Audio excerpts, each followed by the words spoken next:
তোমার কবিতায়, তোমার সাহিত্য কলায় সকল ধারায় বাঙালি তথা বিশ্ববাসী আজও তাদের সাহিত্যে নাও পারা। তুমি যে প্রেম, তুমি যে পূজা, তোমার সাহিত্য নন্দনী। তোমার সাধনায় আজও ব্রতী বহু নবীন প্রাণের বন্ধনী। বিশ্ববন্দিত হয়েও তোমাতে আজও অটুট মাটির ঘ্রাণ। তাই তো বিশ্বকবি হয়েও তারকাতে নেই তোমার স্থান। সকলের হৃদয়ের প্রাণের ঠাকুর তুমি। তোমার হৃদয়ে বাস করেছে আজন্ম সুজলা সুফলা এই বঙ্গভূমি। ভরা থাক, ভরা থাক স্মৃতি সুধায় বিদায়ে পাত্রখানি। ভরা থাক, ভরা থাক মিলনে উৎসবে ফিরায়ে দিও আনি। ভরা থাক, ভরা থাক।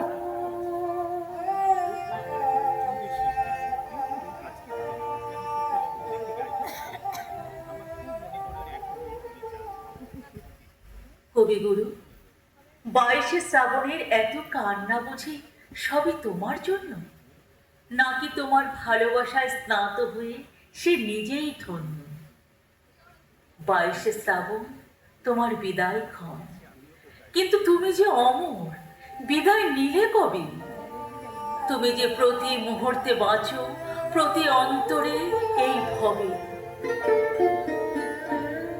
বিষাদে অশ্রু জলে নীরবের মর্মতলে গোপনে উঠুক ফলে হৃদয়ের নূতন বাণী। গোপনে উঠুক ফলে হৃদয়ের নূতন বাণী। ভরা থাক, ভরা থাক।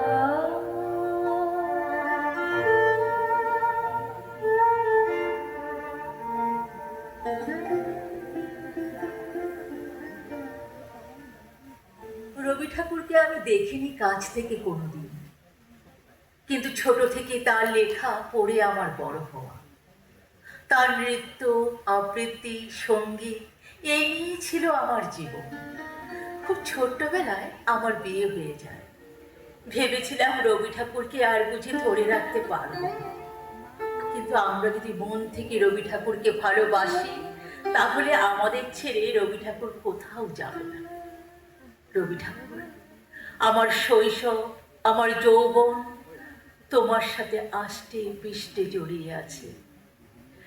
আজ এই 22শে শ্রাবণে, এই বয়সে রবি ঠাকুর, আমিও তোমায় ভুলিনি, আমিও তোমায় ভুলিনি।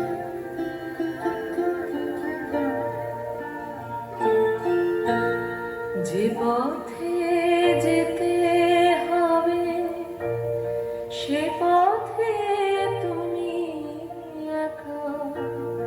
নয়নে আধার রবে, ধ্যানে আলোক রেখা।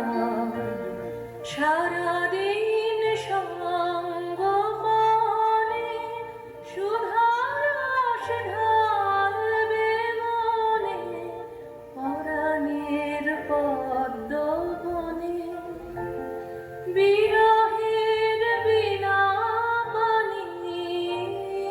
পরাণের পদ্ম বনে বিরহের বীণা বাণী।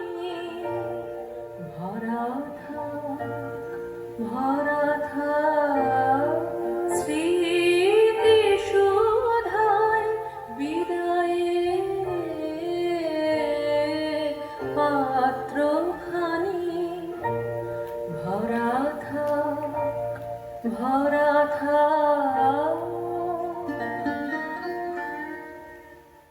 তাই তো তুমি জড়িয়ে আছো সবার জীবনে প্রাত্যহীন। তুমি ছিলে, আছো, রবে চিরদিন অম্লান, অক্ষয়, রত্ন সমদা, রত্ন সমদা।